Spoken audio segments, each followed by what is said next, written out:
Bonsoir tout le monde. 19 h, on va débuter. On va faire la lecture et l'adoption de l'ordre du jour. Point 3, adoption des procès-verbaux. 3.1, le procès-verbal de la séance du 1er juin. 3.2, séance extraordinaire du 16 juin. Point 4, première période de questions. Au point 5, administration. 5.1, liste des comptes déjà payés au 30 juin. Liste des comptes à payer au 30 juin au 5.2. 6, correspondance, il n'y en a aucune. Règlement. 7.1, adoption du règlement numéro 406-03-2026 concernant la citation de l'Église Saint-Théophile de Racine à titre de bien patrimonial. 7.2, adoption du règlement numéro 409-05-2026 visant à modifier le règlement de zonage numéro 123-12-2026 dans le but de modifier la classification des usages. La résolution, demande de dérogation mineure présentée par M. Patrick Fournier pour les meubles ici au 129 rue Fontaine, lot numéro 4 920 390 au cadastre du Québec, zone F3. 8.2, octroi du mandat de demande d'autorisation pour le réseau d'égouts. 8.3, révision des comités. 8.4, adoption de la politique de communication. 8.5, demande de subvention au réseau des éclaireurs Fête du voisinage. 8.6, demande de l'Association pour la protection du lac Brompton, la PLB. 8.7, entente concernant le programme supplément de loyer, PSL. 8.8, résolution pour le remplacement de la plateforme du camion F250. 8.9, demande de partenariat Fonds d'aide au développement du milieu des jardins. Au point 9, période d'information générale. Au point 10, deuxième période de questions. Au point 11, levée de l'Assemblée. Est-ce que j'ai quelqu'un pour proposer? Nicolas? On va passer à 3.1. Procès verbal de la séance ordinaire du 1er juin. Est-ce que tout est conforme? Dans un proposeur? Bien. 3.2, procès verbal de la séance extraordinaire du 16 juin. Est-ce que tout est conforme? Parfait. Première période de questions. Est-ce qu'il y en a qui ont des questions?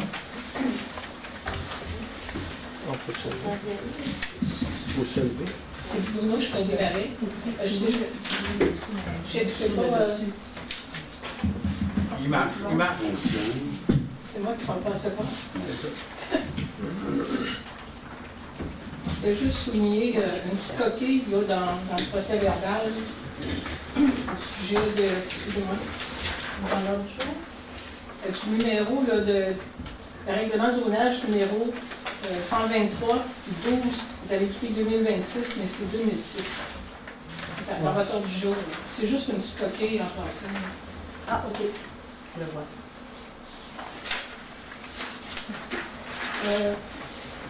Je me demandais, dans la liste des comptes à payer, adressés pour l'édifice de M.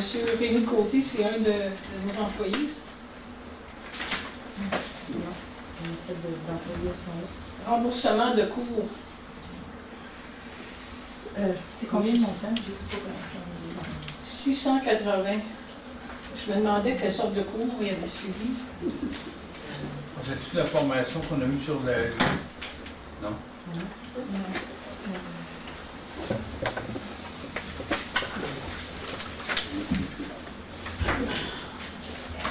On va vous le trouver, on va revenir avec ça.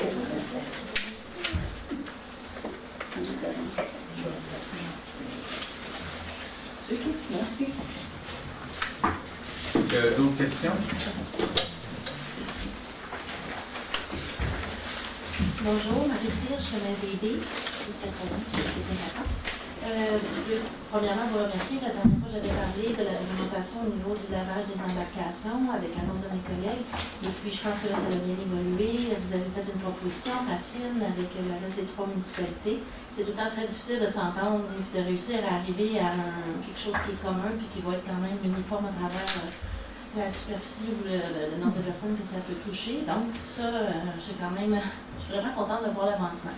J'ai su qu'on voulait maintenant peut-être donner la direction, soit parce que c'était le président et maire, là, ça allait avec des délégués, peut-être une direction, que vous avez nommé une personne, Andréane. Ou quelqu'un, je sais pas. Actuellement, on est rendu, comment dire, les conseils, on s'est entendu, on a donné la commande, on va dire la commande politique. Maintenant, c'est de tout faire la réglementation, d'harmoniser ça, fait qu'on est vraiment tombé au niveau de nos fonctionnaires municipaux qui s'entendent avec eux, au niveau administratif. C'est là qu'on est rendu. Puis après ça, ben, on va avoir aussi, on va revoir ça, c'est sûr, mais on est rendu, il faut que les trois administrations s'entendent techniquement. Donc là, ma question est la suivante, c'est considérant, bon, on est en vacances, il va y avoir beaucoup de pauses, c'est pas nécessairement dans chacune municipalité en même temps, les délais. Est-ce qu'on va manquer la réglementation pour 2026, oui. OK. C'est déjà acquis. Mais on est clair ou en compte convaincu pour moi, ça va être pour 2027. Oui, ben, peut-être qu'on l'adoptera en novembre, je ne suis pas sûr. Mais là, on parle de la saison estivale 2026, on va en manquer. C'est ça, malheureusement. Mais la station de lavage, Elle fonctionne. Elle fonctionne, il y a les étudiants sur place, c'est déjà effectif. La réglementation intermunicipale, elle n'est pas encore en place, mais c'est ça qu'on met en place. Oui. Et au moins, on a une station de lavage qui fonctionne. Prochaine question? Bonjour, Chantal Larochelle, MLB. Je suis ici pour vous poser la question. J'ai communiqué déjà avec votre conseiller concernant le chemin partagé du chemin des baies.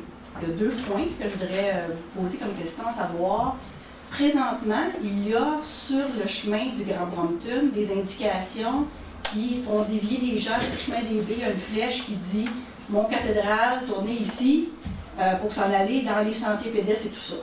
Moi, ça fait plusieurs fois qu'on voit des gens qui arrivent dans l'auto et c'est où le chantier le Mont-Cathédrale et tout ça. Fait que moi, ce que je disais, c'est qu'on devrait, je ne sais pas c'est qui, c'est la ville ou le ministère, faire tourner les gens sur Bombardier pour aller dans le parc de la CEPAC directement en ligne droite.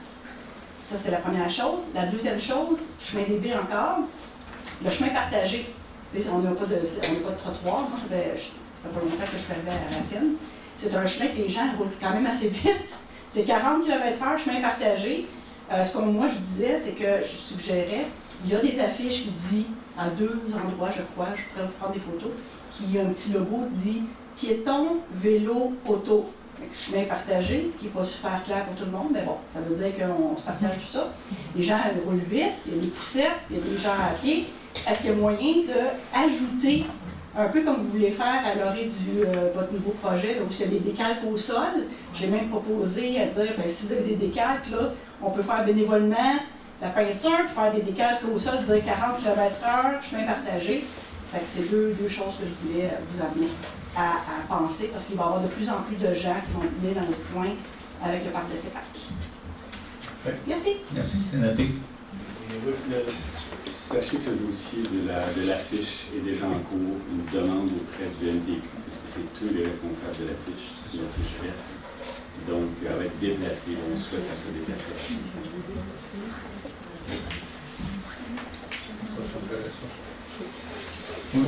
Oui, Claude Barbeau, chemin des Baies. Moi, je voulais vous questionner sur la réglementation quand il y a de la construction au niveau des bandes riveraines.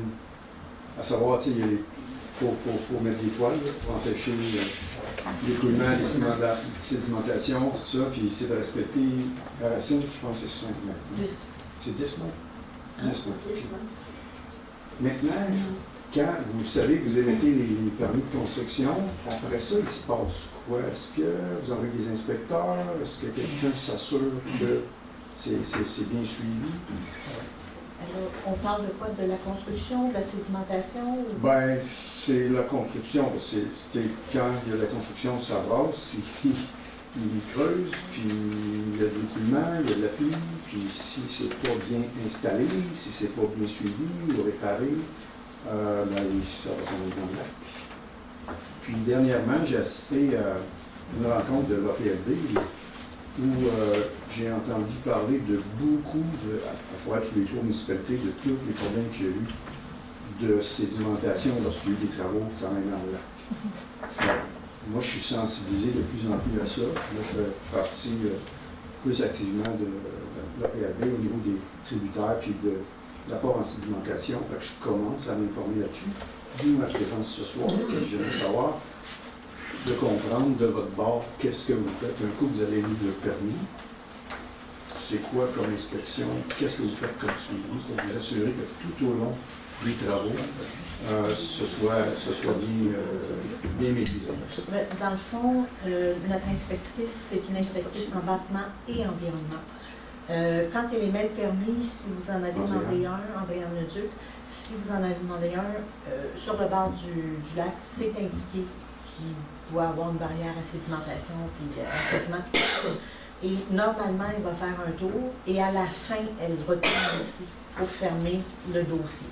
Maintenant, si vous remarquez quelque chose entre les deux, parce qu'évidemment, elle a plusieurs permis à faire, il n'y a aucun problème, vous pouvez appeler directement, oui, puis elle va aller faire, en faisant d'autres inspections, elle va arrêter sur place pour voir exactement quelle est la situation. Parce qu'il y en a, entre autres, j'avais des questions, je voyais des choses, je n'étais pas sûr si c'était... Mais ça, quand vous avez une interrogation comme ça, appelez au bureau, Andréane, soit qu'elle l'a été, elle peut vous dire ce qu'il y en a, ou elle va simplement se déplacer pour prendre connaissance, c'est ça, prendre connaissance de la situation. OK.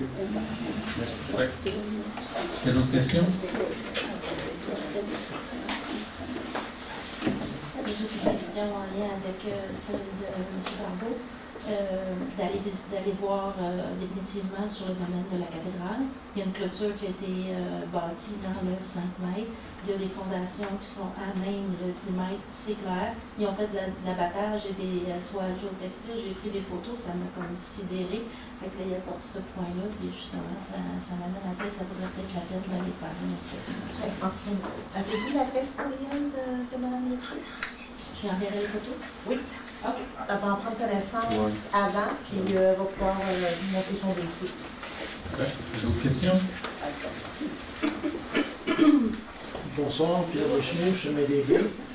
Moi, c'est relatif à l'agrandissement du parc de la CEPAC, puis surtout au niveau de l'interdiction des chiens dans les sentiers. La majorité des propriétaires sur Bombardier, chemin des Baies, ont des chiens, puis c'est le terrain de jeu. Donc, je voudrais juste savoir si vous auriez des discussions avec eux. On a eu une réunion de la table d'harmonisation début juin. Okay. Et j'ai soulevé ce point-là parce que je n'avais entendu parler. Okay. Pour le moment, ils ont interdit les chiens partout. Ça, on le sait, là. Ouais. Mais ils ont dit ça ne veut pas dire qu'à terme, mais qu'on ait fait les sentiers, mais qu'on ait évalué, qu'il n'y aura pas des zones que ce sera permis. Ils ne sont pas fermés, l'idée. Il faut continuer à leur demander. Mais pour le moment, parce que c'est plus simple de dire, regarde, on arrête, après ça, on donnera des permissions. Mais ils ne sont pas fermés à donner des permissions dans certains secteurs. Oui, je sais parce qu'ils autorisent dans certains, au Mont-Chauve, exactement. sur des chaînes pour monter au sommet. C'est ce qu'on m'a dit. Ils ont dit pour l'instant, avec tout ce qu'il y a à faire, c'était très compliqué de déterminer les endroits, mais on va le faire. OK, c'est parfait. Ou peut-être une suggestion, là, je pense beaucoup, puis je pense à leur écrire directement aussi. Bien, c'est une très bonne idée. Oui, je vais le faire, mais si une interdiction, là, ils ne veulent absolument rien savoir, moi je vais le suggérer, ben, du lundi au vendredi sur semaine, il n'y a pas de touristes. La réponse qu'on m'a faite, c'est oui, c'est une préoccupation des touristes, mais il y a aussi la protection de la faune. À un moment donné, quand un chien, pas de caniche, là, mais un chien plus gros qui voit un animal peut partir après, c'est cette évaluation-là aussi. Il y a deux facteurs, il y a le facteur humain et la faune. Mais j'en demanderais parce que mon chauve, il y a beaucoup d'animaux. Bon, je suis d'accord, ça ne veut pas dire qu'ils vont dire non. Et ma deuxième question, c'est, vous savez qu'il y a un frais pour aller dans les sentiers. Est-ce que vous allez... On va en discuter lors de la préparation du budget 2027. Je ne vous dis pas oui, je ne vous dis pas non, je dis qu'on va le regarder. On va regarder ce qui se fait ailleurs, on va regarder nos moyens aussi. Ben, c'est dans les choses à penser. C'est parfait. Merci. D'autres questions? Sinon, on va passer au point 5, administration. Liste des comptes déjà payés au 30 juin, juste pour le bénéfice, il y a plusieurs personnes qui ne sont pas des réguliers. Les comptes déjà payés, c'est ce qu'on va appeler les comptes, les incompressibles, qu'on n'a pas besoin du conseil. Ben, le conseil les approuve après, mais c'est pour ne pas payer d'intérêt comme, je ne sais pas, moi, l'électricité ou des comptes électriques, téléphone, des choses comme ça, là, que de toute façon, on n'a pas le choix de les payer. Parce qu'on les paye dans les dates supposées pour ne pas avoir d'intérêt, mais après ça, le conseil les approuve. Est-ce que vous êtes d'accord avec les comptes, Guy? Les listes des comptes à payer au 30 juin. Est-ce que vous avez des questions? Monsieur, sinon, on prend un proposeur. Michel? Correspondance, on ne l'a pas.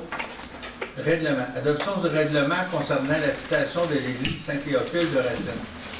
Michel? Alors, je vais vous parler quand même assez longuement de ce règlement. Donc, je vais vous élaborer un peu les tenants et les aboutissants qui ont mis au règlement d'aujourd'hui. Donc, ce règlement se nomme le 406-03 2026 concernant la citation de l'Église de Saint-Théophile de Racine à titre de bien patrimonial.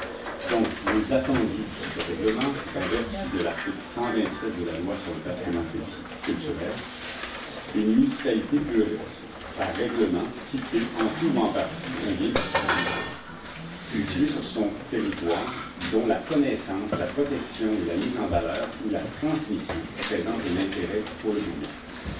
L'Église Saint-Théophile de Racine présente un intérêt patrimonial pour la municipalité de Racine, attendu également que les propriétaires actuels sont soucieux de la préservation du bien patrimonial en question et désirent continuer de s'investir dans la préservation du bâtiment.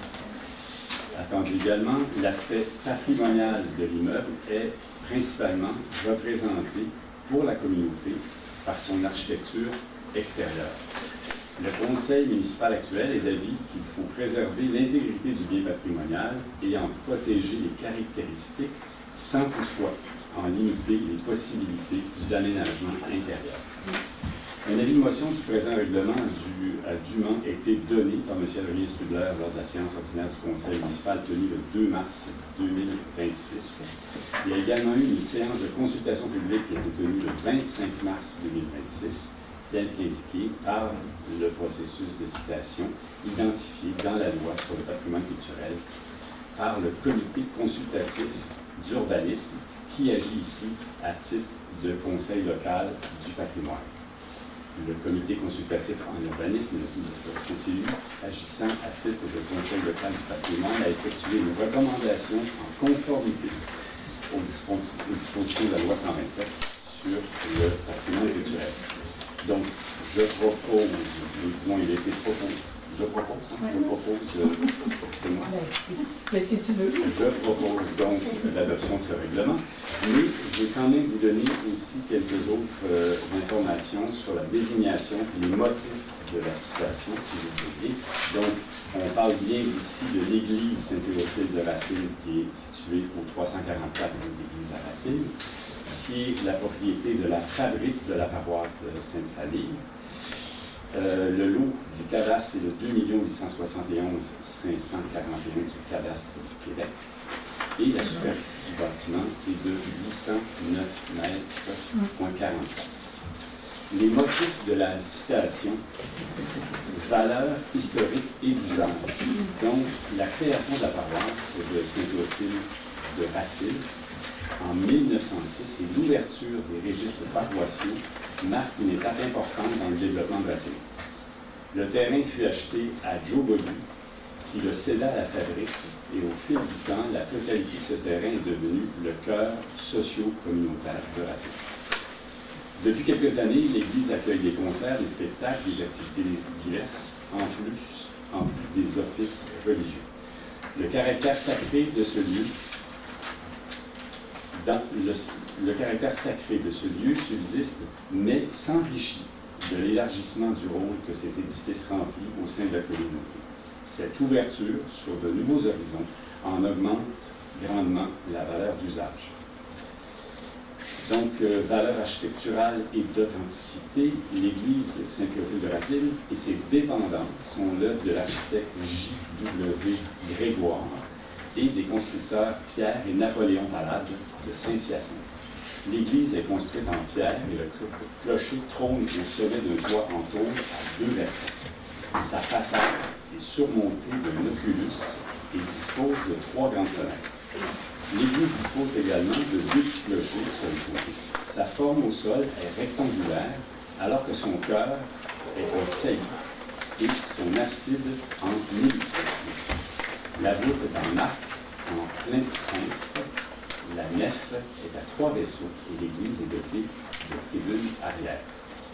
L'immeuble a conservé son cachet et ses caractéristiques d'origine, ce qui lui confère une valeur d'authenticité exceptionnelle.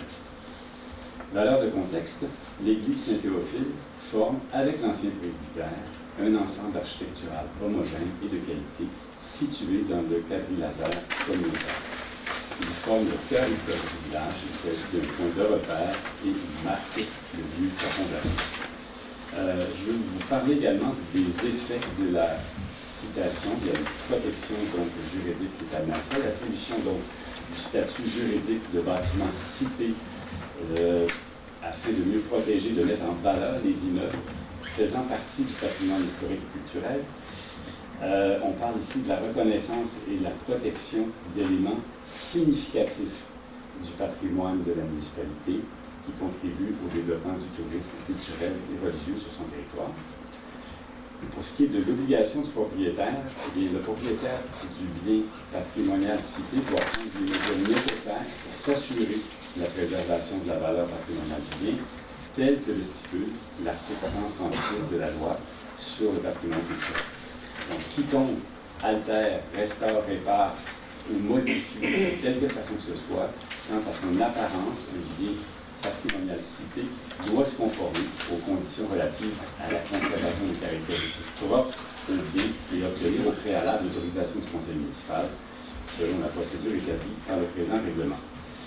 Nul ne peut, sans autorisation du conseil, démolir tout ou en partie un bien patrimonial cité. Voilà donc, et dernière chose, je voulais vous parler des caractéristiques propres au bâtiment qui ont été citées. On parle de la composition symétrique de la façade avant. On parle du rythme, du caractère et de la dimension des ouvertures.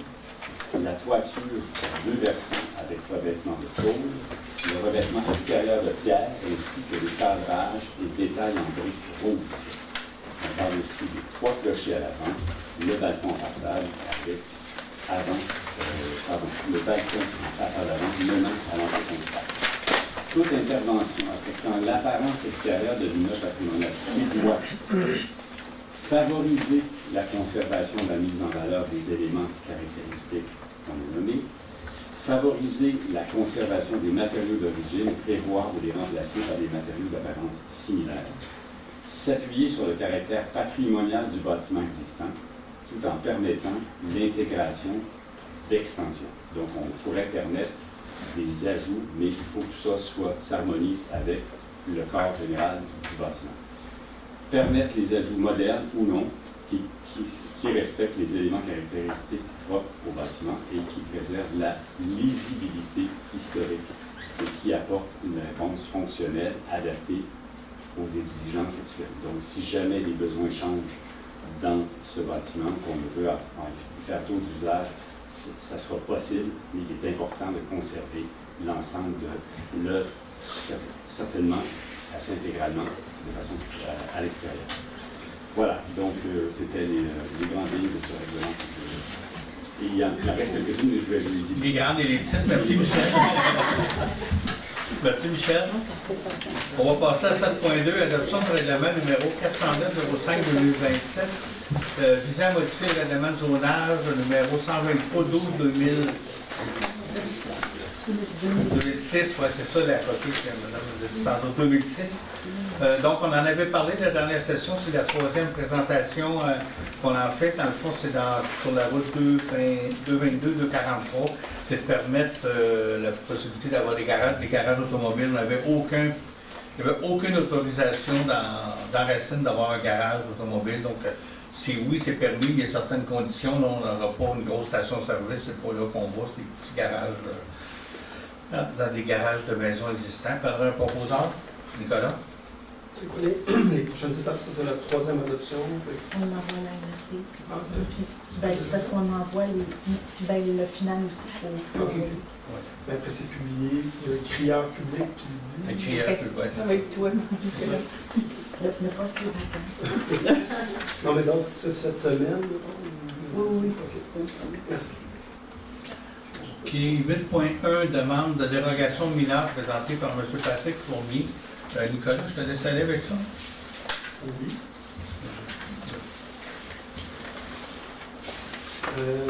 C'est une demande de dérogation mineure que le CCU a eu à se pencher il y a quelques semaines. Excusez-moi, je vais juste trouver le bon libellé.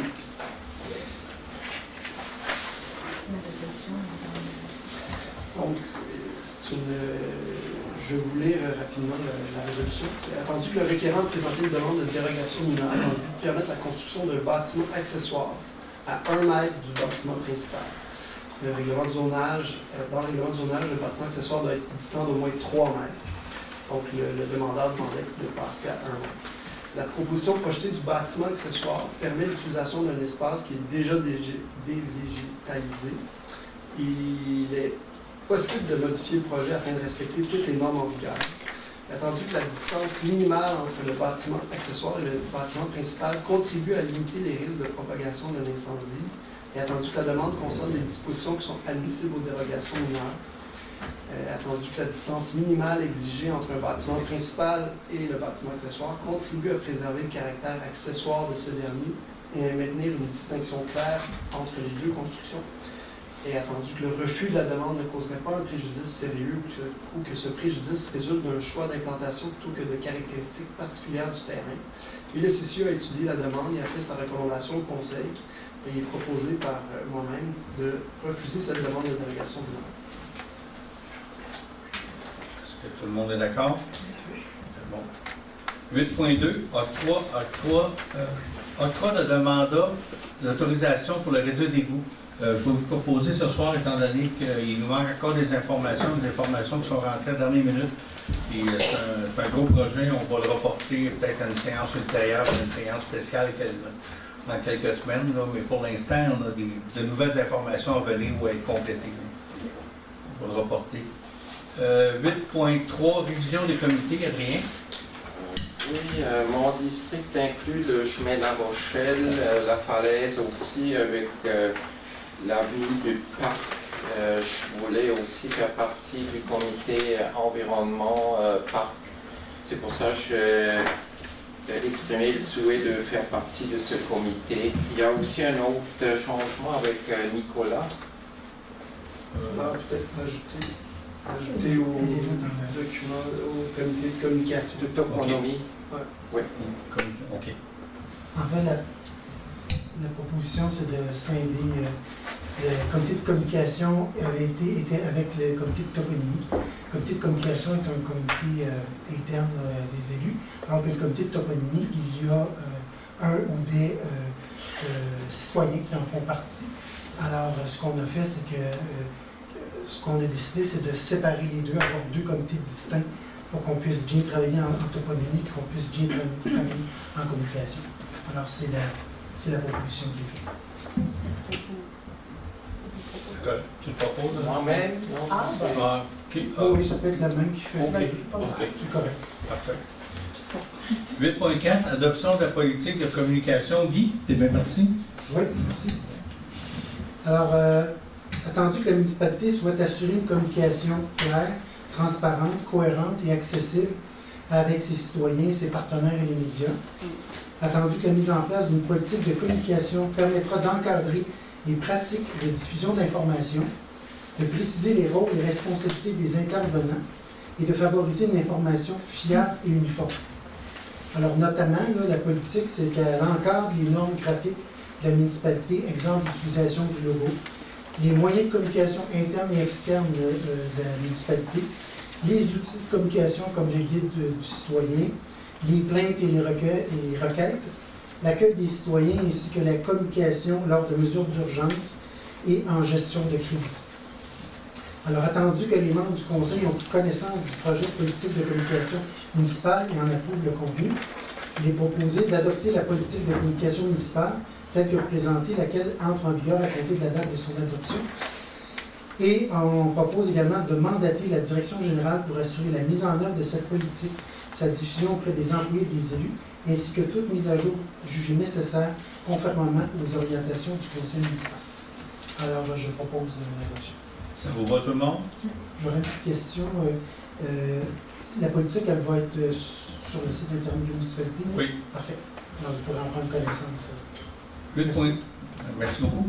8.5, demande de subvention au réseau des éclaireurs, fête du voisinage. Lynn? Oui, alors la fête du voisinage, c'est une fête pour socialiser entre voisins. Ça va être la 2e année cette année. Il y a un regroupement au lac Brompton. Il y aurait également au lac Miller et ici au cœur du village. Ça va être samedi le 15 août. Donc, attendu que la fête du voisinage vise à favoriser le rapprochement entre les citoyens et les citoyennes, à renforcer le sentiment d'appartenance au milieu de vie et à encourager l'entraide et la solidarité. Attendu que le projet contribue aux objectifs du réseau des éclaireurs en matière de mobilisation citoyenne, de création de liens sociaux et de promotion du mieux-être collectif. Attendu que la tenue de cette activité nécessite un soutien financier pour couvrir une partie des dépenses liées à l'organisation, je propose que la municipalité de Racine dépose une demande de subvention auprès du réseau des éclaireurs pour la réalisation de la fête du voisinage édition 2026. Que le projet soit réalisé conformément aux modalités du programme de financement et au budget présenté et que Mario Côté, notre maire, soit autorisé à signer pour et au nom de la municipalité tous les documents requis pour le dépôt, le suivi et la reddition de compte relatifs à cette demande de subvention. Alors, je le propose. Merci beaucoup.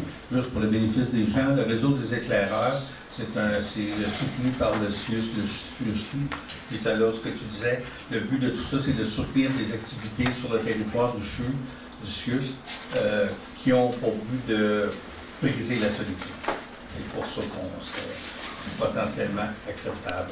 8.6, demande de l'association pour la protection du lac Brompton. La PLB. Adrien?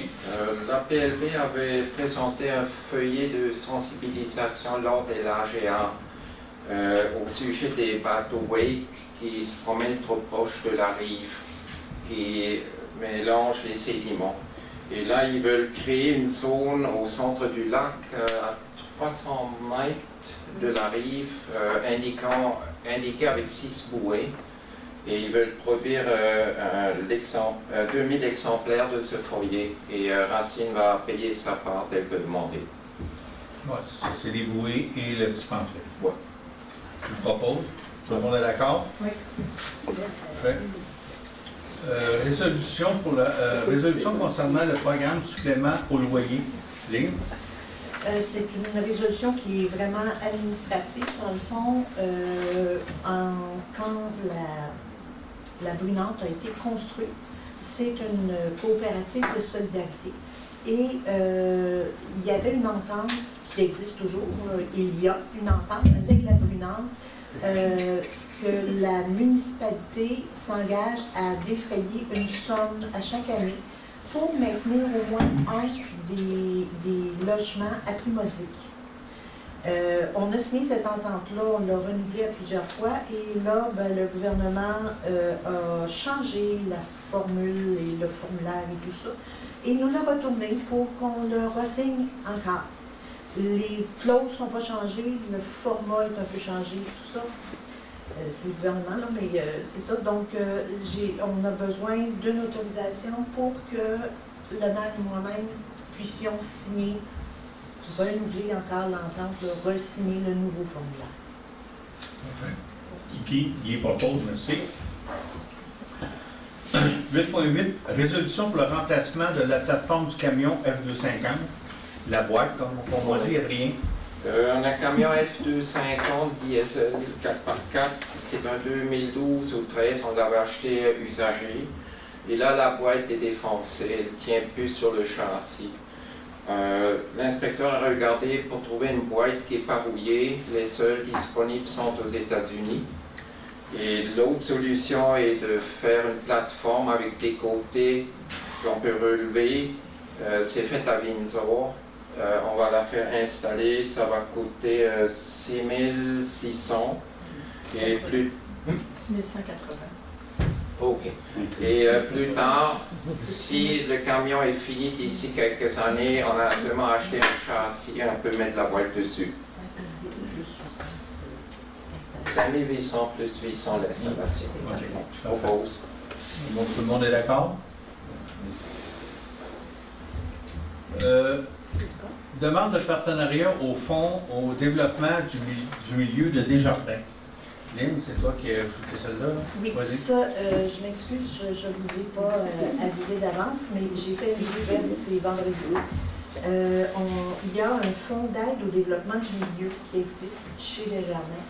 Et je l'ai découvert par hasard dans mes courriels personnels de quelqu'un d'autre. Et j'ai appelé Desjardins pour savoir si certains de nos projets pouvaient se qualifier à cette subvention-là. Ils m'ont dit oui. Mais il faut que je sois autorisée à signer la demande de subvention. Ce serait particulièrement pour le garage curé, pour la partie vélo, tout ça. Ils sont ouverts, ça rentre dans les critères, donc je me suis permise de la mettre pour pouvoir embarquer dans...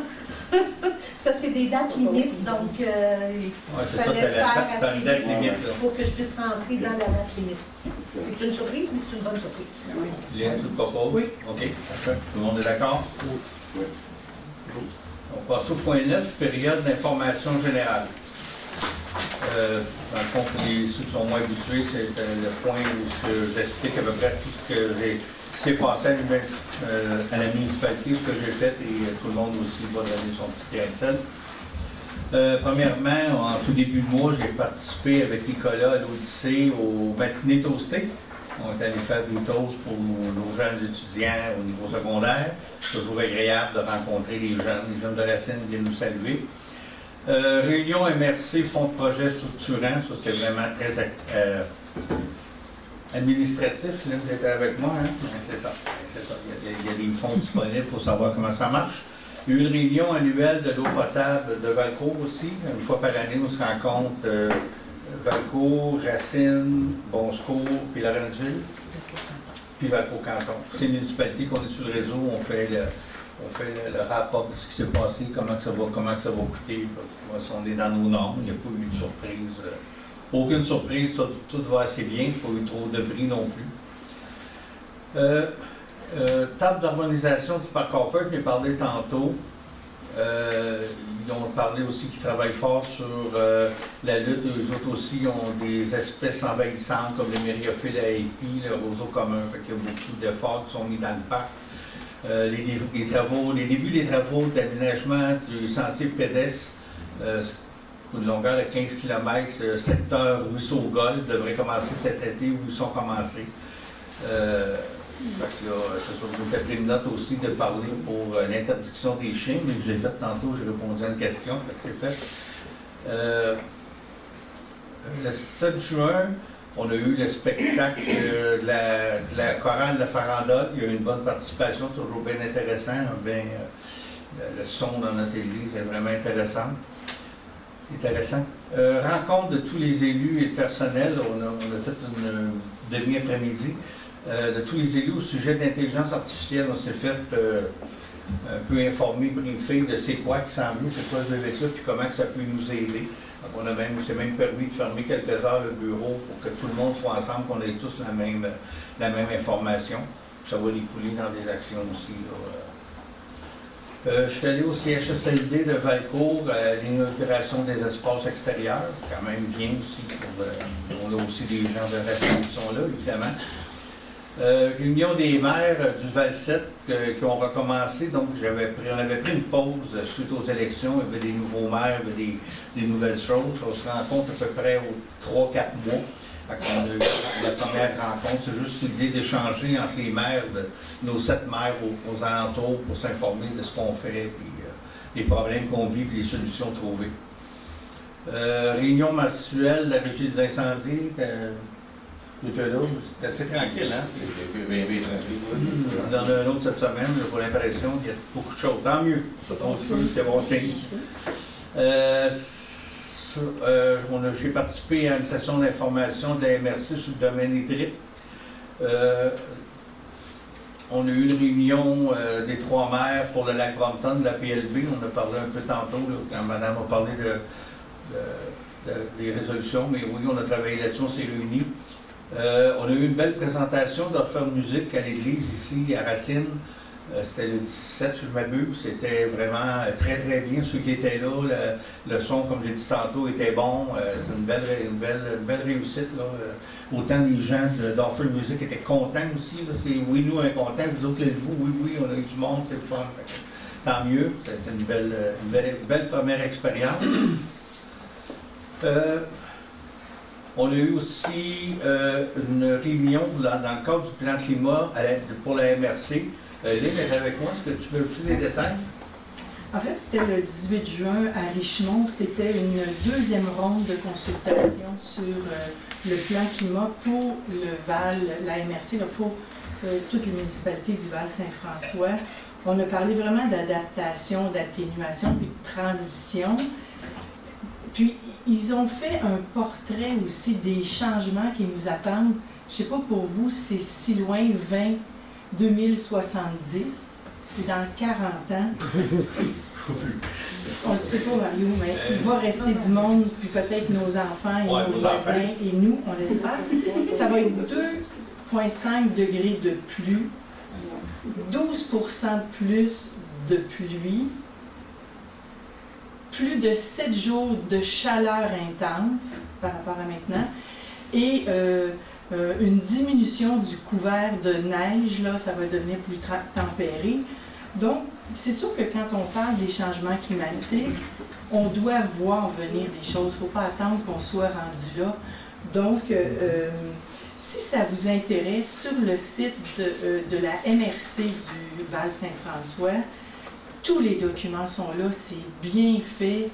Quand on parle de c'est quoi l'atténuation, l'adaptation, il y a des exemples et on va vous revenir avec des propositions pour nous. Et c'est sûr que dans le Val, le transport, c'est un enjeu au niveau des émissions des GES parce qu'on a beaucoup de distance. Mais il y a aussi, c'est intéressant d'entendre, il y a aussi des petites solutions qu'on peut mettre en place. Donc, voilà, on est ensemble, effectivement. OK, merci Lynn.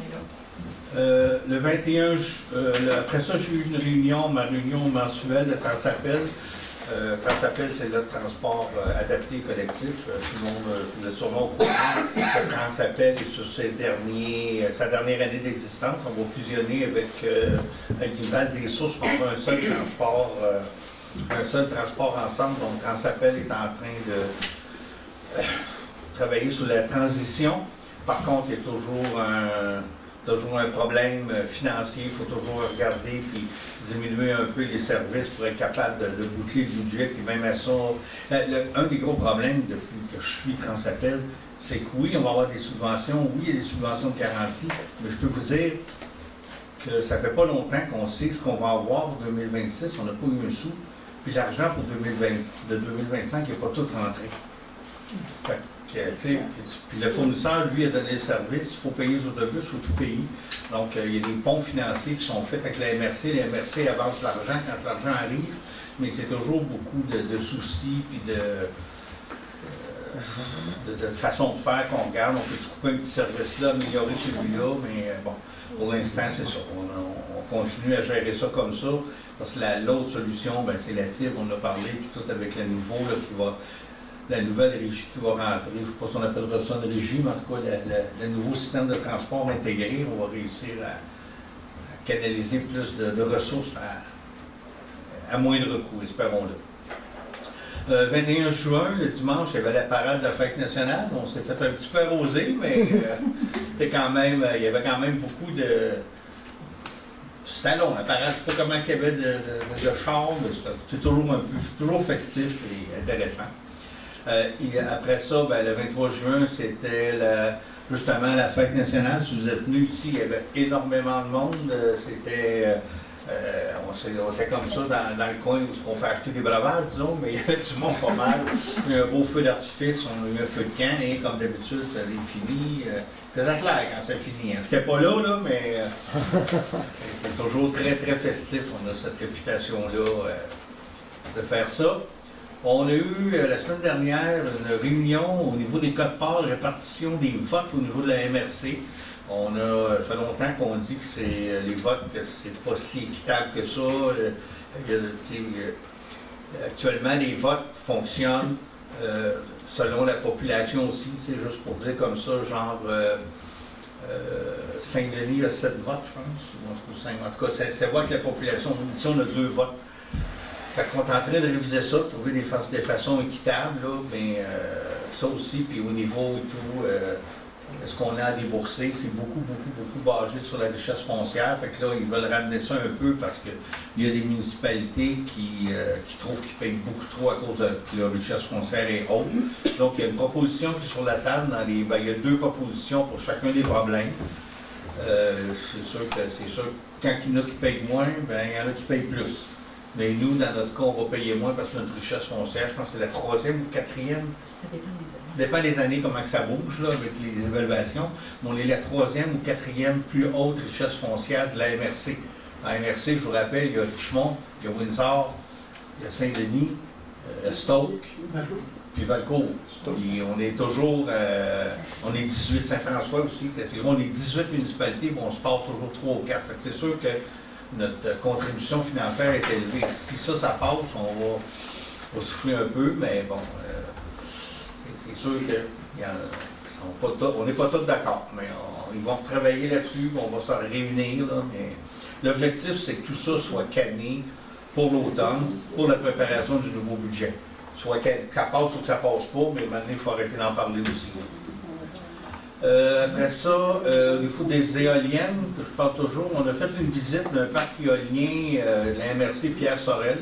On a été reçus par les gens de la MRC, ils nous ont expliqué leur fonctionnement administratif, comment ça marche. On est allé voir sur le terrain, on était plusieurs maires. Je ne sais pas qu'on était 18, mais on était une douzaine certains, je pense, de maires de la MRC. On est allé là. Et on a eu aussi une réunion, toujours dans les éoliennes, du comité directeur, une discussion sur la structure administrative qu'on va justement, on veut s'enligner, tout, là, mais je vous rassure, il n'y a pas de projet éolien à Racine dans la première appel d'offres qui est en 2025. Nous autres, ça peut être en cours. S'il y en a, ça soit dans 2 ans peut-être. On a mis 2 ans, mais c'est pas grave, on se prépare aussi. C'est la MRC qui va gérer ça, fait que, au lieu de le faire municipalité par municipalité, on a un cadre là-dessus. Petit tour de table, est-ce qu'il y en a qui ont des choses à ajouter? Non? Oui. Je voudrais juste me souhaiter un bel été. Merci, Père. Mais moi, j'ai une suggestion à vous faire quand vous allez passer à Racine. La Maison de la culture de Racine a commencé une exposition, l'exposition de Madeleine Lemay. C'est tellement beau ce qu'elle fait. C'est ouvert, c'est gratuit. Allez vous mettre, c'est plein de couleurs, vous allez être bien accueillis. Donc, Madeleine Lemire à Racine, à la Maison de la Culture. C'est allé aussi dimanche à l'inauguration, oui. Je pense. Hein? Oui. Merci d'avoir représenté la municipalité. Oui, c'est ça. Autre chose? C'est bon. Okay. Parfait. On va passer à la 2e période de questions.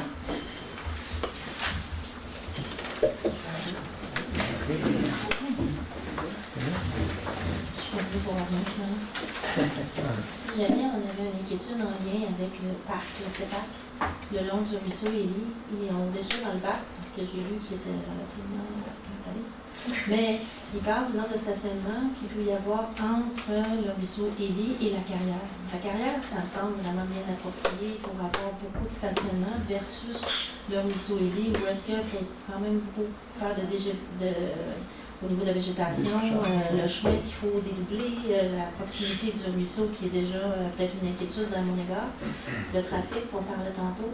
Est-ce que c'est possible de voir comment on peut, en tant que citoyen, aider à faire ce changement-là ou vous aider? Parce que vous êtes sur la table de concertation. C'est une action citoyenne, une pétition? Écoutez, c'est sûr qu'on peut en faire la demande, mais idéalement, envoyez-nous une lettre ou un courriel avec les citoyens. Si vous êtes une couple ensemble, je n'ai pas besoin d'une pétition sans nom, là, pas ça du tout.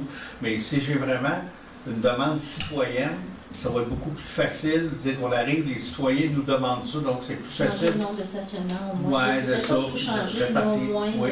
Puis faites-le assez rapidement parce que ça va se faire. Mais Marie est au courant qu'il y aura 2 stationnements. Oui, un sur le ruisseau. Non, un qui est après le ruisseau, d'accord, qui est beaucoup plus haut, vers le mont Montréal. Donc il y en a un dans la carrière, après le ruisseau, dans la courbe. Là, mais là, tu longes, tu marches. Ben, je t'allais marcher. Ça longe tout le long du ruisseau Élie, puis ça va déjà sur une ouverture qui est comme une espèce de petit champ, c'est tout ça? Sans doute, oui. C'est sur le plan, là. Mais tu longes pour te rendre, t'es la même, là, de le ruisseau à côté, là. C'est ça qu'on parle? La barrière, tout de suite après le pont. Non, c'est la prochaine. C'est la seconde. Dans la courbe. Ouais. Dans la courbe. Après, on ne longe pas le ruisseau. On va se dégager du ruisseau, puis ils vont monter. Et là, il y aura un stationnement de 60 places en haut. Là, celui qui est sur le bord du le chemin, celui-là, il a été annulé ou? Celui-là, je ne connais pas son... Il y en a un petit stationnement actuellement, pas le ruisseau, mais lui va être cancellé, je pense. OK, parce qu'il va y avoir encore bien dans le bac. Il y a 2 stationnements, puis celui actuel, je ne connais pas son statut. Je pense qu'il va être annulé, je pense. Ça serait logique. Parce qu'on parle de 2 stationnements à terme. OK. Mais vous avez des suggestions d'élèves? Je n'ai pas la carte officielle, j'ai celle du bac, là. Mais sur le site de cette OK, merci. Est-ce qu'il y a d'autres questions? C'est toujours la même sur la carte. C'est la même. La question porte sur l'église Saint-Théophile. Par le règlement que vous avez adopté ce soir, dans le fond, là, vous je ne vais pas dire contrôler, mais vous avez un œil sur la coquille, peu importe les activités qui vont être tenues à l'intérieur. OK? Oui. Si la coquille avait besoin de maintenance, qui paye pour ça? C'est la municipalité? Non. C'est le propriétaire. C'est le propriétaire. Actuellement, c'est la fabrique. Ça fait que le propriétaire, la fabrique, si la fabrique décidait de vendre l'église... Bien, ce sera au prochain propriétaire à voir entretenir l'église. Il faut qu'elle réponde, il faut qu'elle garde son cadre, respecter le cadre là, de patrimonial. Ce qu'on a fait ce soir, ça encadre, dans ce cas-ci, l'apparence de l'église et c'est la responsabilité du propriétaire. Actuellement, c'est la fabrique. Dans X années, ça sera je ne sais pas qui, mais il devra se conformer à cela. Mais là, vous avez parlé d'une possibilité, d'une éventuelle d'ajout au bâtiment. C'est ça que vous avez... Oui. Le règlement permettrait à l'arrière d'éventuellement l'agrandir. Et c'est le propriétaire? C'est le propriétaire qui fera ça. Donc, on garde le coup d'œil extérieur, mais à l'arrière, si jamais il y a besoin d'agrandissement, en respectant le patrimoine, il y aurait moyen de le faire. L'idée, c'est d'essayer de conserver le plus possible ce patrimoine, mais quand même pas mettre le bâtiment dans le formol et dire on ne peut plus rien faire avec, parce que demain, qui sera les propriétaires et quels seront les usages, on ne sait pas. Mais ce qu'on veut, c'est d'avoir une certaine flexibilité tout en s'assurant qu'on a identifié les éléments patrimoniaux importants, significatifs, puis ça, on veut que ça soit protégé. Dans le fond, vous vous en assurez en contrôlant les permis. Il y a les permis que vous allez avoir... Oui, c'est une demande de permis pour regarder si c'est conforme au règlement. On va ajouter aussi un élément de contexte intéressant, c'est que cette réglementation est venue à la demande du propriétaire actuel. C'est quelque chose qui vient, c'est pas la municipalité, mais contrôler. C'est un peu une autre réglementation qui vient protéger le bien pour tous. Et ces propriétaires actuels, là, continuer sa manière de l'entretenir, de le maintenir. Vous faites pas une inspection ponctuelle pour voir que ça répond aux conditions de la citation? Il n'y a pas Si vous lisez comme il faut le règlement, là, c'est pas des choses tant précises que ça. C'est vraiment de conserver l'aspect extérieur. Fait que oui, dans votre intervention, ça va venir avec les demandes de permis. Il y a un processus qui passe à travers le comité. Puis, c'est ça, je pense qu'on a tenu à laisser de la flexibilité justement pour permettre de garder ce bâtiment-là dans le futur, de ne pas le mettre dans le format, de ne pas mettre des bâtons dans les roues. Si le code du bâtiment demande 2 issues, il faut faire une sortie de secours en arrière, on n'a pas le choix d'ouvrir la brique, il faut que ça soit possible de le faire. OK. Merci. La citation qui a été faite avec le nom du propriétaire, c'est aussi parce que ça ouvre les portes à des subventions au niveau provincial. Oui. Donc, si la municipalité elle-même désigne ce bâtiment, c'est-à-dire que la communauté s'intéresse à ce bâtiment, donc ça porte un projet que le ministère du Patrimoine pourrait lui aussi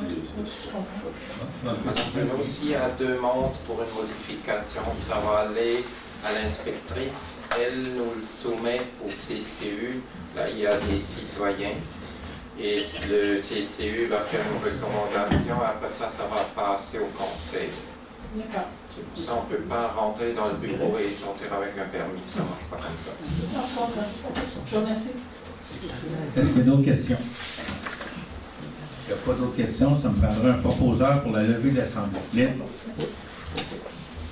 Merci tout le monde. Que vous soyez bon été, des bonnes vacances, profitez-en bien. Merci. À vous aussi.